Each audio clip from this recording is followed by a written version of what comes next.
Today on the show, we're diving into the world of economic indicators. These are the numbers that tell us how the economy is doing.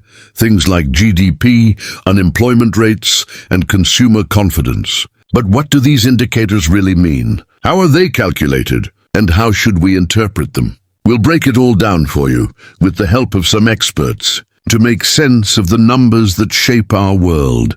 The crowd had gathered in the dusty square, as if a carnival had come to town. Though there was no laughter in their eyes, only hunger for spectacle. Rough men in wide hats leaned on rifles, spurs jangling as boots shifted in the dirt. A cheer rose when the girl was shoved forward, her hands tied behind her back. She stumbled but caught herself, standing tall despite the jeers. A single red apple was placed upon her head, its bright skin glowing like blood in the desert sun. The air was thick with smoke and sweat, and every man's gaze sharpened when the sheriff barked the challenge, "Shoot the apple clean, and she's yours." The cowboy who'd wandered into this town hadn't planned to stop. He was just passing through, dust from 300 miles of trail clinging to his duster, saddle sore and weary. But something in the commotion had drawn him near, curiosity tempered with caution. And now he stood at the edge of the circle, watching a girl who held her chin high though her knees trembled. She was no showpiece, no prize, yet her dark eyes burned with something more powerful than fear, defiance. A man stepped forward first, grinning through yellow teeth. He lifted his pistol, swagger thick as whiskey, aiming with careless bravado. The crowd whooped encouragement. Coins clinked as bets were laid. But the cowboy's jaw tightened as he watched. He'd seen what careless shots could do, how fast sport turned to execution. The girl's breath came sharp and shallow, but she never blinked. The pistol fired, bang! The apple exploded, pieces raining into the dust. The crowd roared, but the girl swayed, a lock of her hair clipped where the bullet had grazed past. Her lips trembled, though she forced them closed. Too close, someone shouted. "Try again!" Another man pushed forward, drunk with the thrill of danger. His hands shook as he lined up his shot. The cowboy shifted, his instincts pulling tight like a noose. He knew a kill was coming if this farce continued. Before the man could fire, his voice cut the air, low, steady, carrying more weight than the gun itself. "I'll take the shot." The crowd fell silent, heads turning toward him. He stepped forward, boots crunching the dirt, his face calm, but his eyes locked on the girl. The sheriff sneered, sizing him up. "You sure, stranger? Ain't no refund if you split her skull." The cowboy's hand brushed his revolver, the motion fluid, confident. "I don't miss," he said simply. The crowd muttered, some laughing, some wary. But the sheriff, seeing the steady way the stranger carried himself, nodded and stepped aside. The cowboy moved closer, every eye watching as he planted his boots in the dust. He met the girl's gaze, and for a heartbeat the noise faded, the crowd disappeared. Her eyes pleaded, not for mercy but for dignity. He tipped his hat, a gesture small but solemn, and turned to the sheriff. "Hold her still!"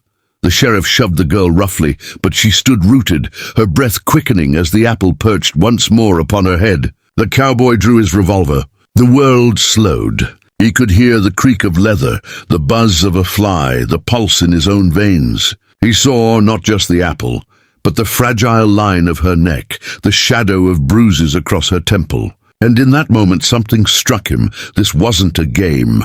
This was a life, her life, balanced on the edge of his bullet. He exhaled slow and steady. Then in a single motion, his revolver cracked. The apple burst apart in clean halves, falling harmless into the dirt. Not a hair on her head was touched. The crowd erupted, half cheering, half groaning in disappointment at the lack of blood. The sheriff barked laughter, slapping his knee. "Well, I'll be damned." "She's yours, cowboy." The girl flinched at the words, her jaw tightening, shame burning in her cheeks. But when the cowboy stepped forward, it was not with greed in his eyes. He cut the ropes at her wrists, holstering his revolver as he did. "You're free," he said quietly so only she could hear. Her eyes widened, disbelieving as the rough hemp fell away. She rubbed her wrists, staring at him as if trying to read the truth in his face. Around them the crowd grumbled, cheated of their sport. The sheriff scowled now, realizing the stranger's intent. "She ain't going nowhere less I say so," he growled, hand drifting toward his gun. The tension snapped sharp, the air electric, and the girl's breath caught. The cowboy's hand slid to his revolver once more, calm as the steady tide. He met the sheriff's eyes, steel against steel, and said only 4 words, "You'll have to try." The crowd, sensing blood, surged with excitement, forming a ring tighter still. The girl pressed close to him, fear and hope tangled in her gaze. She didn't know this man, didn't even know his name, but in that moment, she felt safer beside him than she had in all the months of chains and humiliation. The sheriff's lips curled into a sneer, and the square went deadly still. The next move would decide whether dawn brought freedom or death. And for the cowboy, who had only meant to pass through, fate had set its sights on him, bound to a girl who had nothing left but her fire, and the single bullet that had saved her life. The square tightened like a noose, every man leaning forward, the air swollen with sweat, smoke and the taste of violence. The sheriff's hand twitched near his holster, a viper poised to strike, while his posse circled like wolves. The crowd was no longer laughing, it was waiting to see blood spill, waiting to see whether the stranger had the steel to stand or whether he'd crumble under the sheriff's weight. The girl, bruised and trembling, gripped the sleeve of the cowboy's duster as if anchoring herself to his calm. Her whisper was so faint it almost vanished in the noise. "Why are you doing this?" The cowboy's eyes never left the sheriff's. His jaw tightened, words heavy with finality. "Because nobody deserves to be bought." That answer silenced her, though her breath shuddered, and something in her gaze shifted from disbelief to a fragile spark of trust. Around them the mob began to murmur, the tide of tension pulling tighter. The sheriff barked a laugh, though it sounded hollow. "Big words for a man just riding through. But you don't know this town, stranger. My law here is final. You take her, you take me, and every man behind me." His hand hovered like a hawk above his gun, daring the cowboy to twitch first. The cowboy's fingers rested near his holster, steady as stone. His voice dropped low, cutting through the night air. "You got 2 choices, Sheriff. Step aside, or bury more than pride." The words cut clean, slicing through the bluster, and the crowd shifted uneasily. For a heartbeat, no one moved. Dust swirled in the air, shimmering in the lantern light, as if the whole town held its breath. Then the sheriff's face twisted into a snarl. "Draw." The street exploded in motion. The sheriff's hand flashed, his revolver clearing leather with a speed honed by years of tyranny. But the cowboy had already moved. His shot cracked through the night like thunder, splitting silence and flesh. The sheriff staggered, clutching his shoulder, his pistol clattering to the dirt. Gasps erupted from the crowd. A man who had seemed untouchable, a tyrant in boots, now bled before them like any other mortal. The cowboy didn't fire again. He stood with his revolver steady, eyes sharp as a blade, daring any other man to step forward. None did. The posse hesitated, caught between loyalty and fear. The sheriff roared in pain, cursing them, spitting blood as he screamed, "Finish him!"